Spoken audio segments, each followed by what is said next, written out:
खारी नदी का नीला ड्रम। जब शर्म, डर और ब्लैकमेलिंग ने मिलकर रचा एक भयावह हत्याकांड। फरवरी 2024 की सर्द सुबह आगरा के मलपुरा थाना क्षेत्र में खारी नदी के किनारे एक नीला ड्रम पड़ा मिला। अंदर से धुआं और जलने की गंध उठ रही थी, जैसे किसी ने सबूत नहीं बल्कि पाप का बोझ जलाया हो। जब पुलिस ने इस ड्रम को खोला तो भीतर इंसानियत जल चुकी थी, पर किसी को अंदाजा नहीं था कि ये एक साधारण कत्ल नहीं बल्कि रिश्ते की एक मोरल डेथ थी।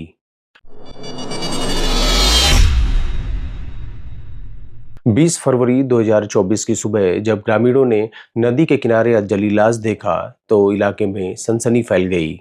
लाश इतनी बुरी तरीके से जली थी कि उसे पहचान पाना मुश्किल था।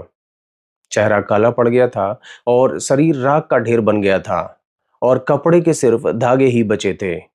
थाना मलपुरा के इंस्पेक्टर ने अज्ञात व्यक्ति के मर्डर का मुकदमा दर्ज किया, पर इस केस की सच्चाई तक पहुंचने में पुलिस को 20 महीने लग गए। डेड बॉडी के डीएनए सैंपल पुलिस ने दिल्ली भेजे। हफ्ते भर बाद जब इस सैंपल की रिपोर्ट आई तो ये कंफर्म हुआ कि यह डेड बॉडी किसी राकेश सिंह की है, जो 8 फरवरी से लापता चल रहा था। राकेश उम्र 19 वर्ष, गांव कबूलपुर का रहने वाला था। राकेश सिंह 11वीं का स्टूडेंट था और फोटोग्राफी और ड्रोन शूट के माध्यम से अपने परिवार की मदद करता था। उसने अपनी मौत की स्क्रिप्ट कुछ दिन पहले ही अनजाने में लिख दी थी, एक सच्चाई जो किसी ने सोची भी नहीं थी। पुलिस को स्टार्टिंग में लगा कि यह शायद चोरी या किसी दुश्मनी का मामला है, लेकिन उसके कॉल रिकॉर्ड्स और रिश्तेदारों से पूछताछ के बाद जो बातें सामने आई उससे पुलिस की जांच की दिशा ही बदल गई। राकेश का नाम देवीराम बघेल, जो एक मिठाई शॉप का ऑनर था, उसके परिवार से जुड़ा था। देवीराम की 16 वर्ष की बेटी से राकेश की पहचान थी और ये पहचान ही धीरे धीरे ब्लैकमेलिंग में बदल गई। अपने रिश्ते का फायदा उठाकर राकेश अक्सर देवीराम के घर आता जाता था। एक दिन उसने मौके का फायदा उठाकर अपनी फुफेरी बहन का बाथरूम के वेंट से नहाते हुए वीडियो रिकॉर्ड कर लिया। इस लड़की को जरा भी अंदाजा नहीं था कि उसकी प्राइवेट फोटोज किसी की रिकॉर्डिंग की डरावनी फाइल बन चुकी है। कुछ दिन बाद ही राकेश ने उस लड़की को बुलाकर उसके फोटोज और वीडियो से दिखाए और उससे कहा कि मैं अगर इस वीडियोज और फोटो को वायरल कर दूं तो तुम्हारी जिंदगी तबाह हो जाएगी। मेरी मानो तो मेरी बात मान लो। राकेश ने यह कहते हुए उस लड़की पर दबाव बनाया। उस दिन के बाद से ही उस लड़की की जिंदगी भय का दूसरा नाम बन गई थी। राकेश ने उस वीडियो और फोटोज के माध्यम से उस लड़की पर दबाव बनाने लगा, उसे ब्लैकमेल करने लगा और उसे मैसेज करने लगा कि वो उसकी बात मान ले। लड़की के लिए उसके ब्लैकमेल भरे मैसेज रोज के नए आतंक बन गए थे। वो लड़की हर पल एक आतंक में रहने लगी थी। उसके डर का जाल अब राकेश के हाथों में था। राकेश ने उसे ब्लैकमेल करते हुए न सिर्फ बात करने का दबाव बनाया बल्कि उससे पैसों की भी डिमांड करने लगा। राकेश उसे धमकी देता कि मेरे से मिलने आओ वरना मैं ये वीडियोस और फोटोज सबको दिखा दूंगा। एक शाम लड़की ने राकेश से उसकी फोटोज और वीडियो डिलीट करने को कहा। इसके बदले राकेश ने उसे अपनी सारी बातें मानने के लिए दबाव बनाया और उसे धमकी दी कि तुम जानती हो कि इस वीडियो को अगर मैंने वायरल कर दिया तो तुम्हारे साथ क्या होगा। ये वही पल था जब उसका डर शर्म में बदल गया और इस शर्म ने एक गुस्से का रूप ले लिया। लड़की ने गुस्से में आकर ये सारी बात अपने अपने काका नित्य किशोर को बताया। नित्य किशोर ने फिर इस बात को उसके पिता देवीराम को बताया और फिर देवीराम इस बात को बर्दाश्त नहीं कर सका। देवीराम ये सोच भी नहीं पा रहा था कि उसका अपना भांजा उसकी बेटी के साथ ऐसी हरकत करेगा। 18 फरवरी की रात जब देवीराम का गुस्सा कत्ल में बदल गया। 18 फरवरी को देवीराम ने एक योजना बनाया। राकेश को अपनी मिठाई की शॉप पर बुलाया और ये कहा कि उसे कुछ फोटोग्राफी का काम है।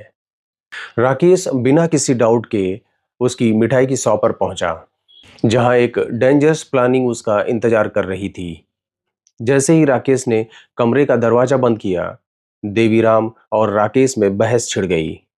देवीराम गुस्से में राकेश की तरफ झपट्टा मारा और उसके गले को तार से कस दिया। राकेश छटपटाया और जोर से चिल्लाया, लेकिन उसकी आवाज उस कमरे की दीवारों में कहीं दबी रह गई। 2 मिनट के अंदर सब कुछ खत्म हो गया था। राकेश एक डेड बॉडी बन गया था।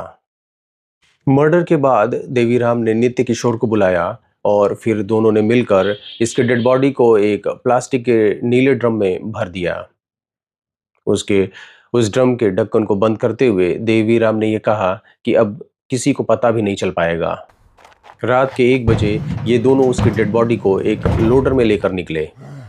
सुनसान जगह पर खारी नदी के किनारे उसकी डेड बॉडी पर पेट्रोल डालकर आग लगा दी।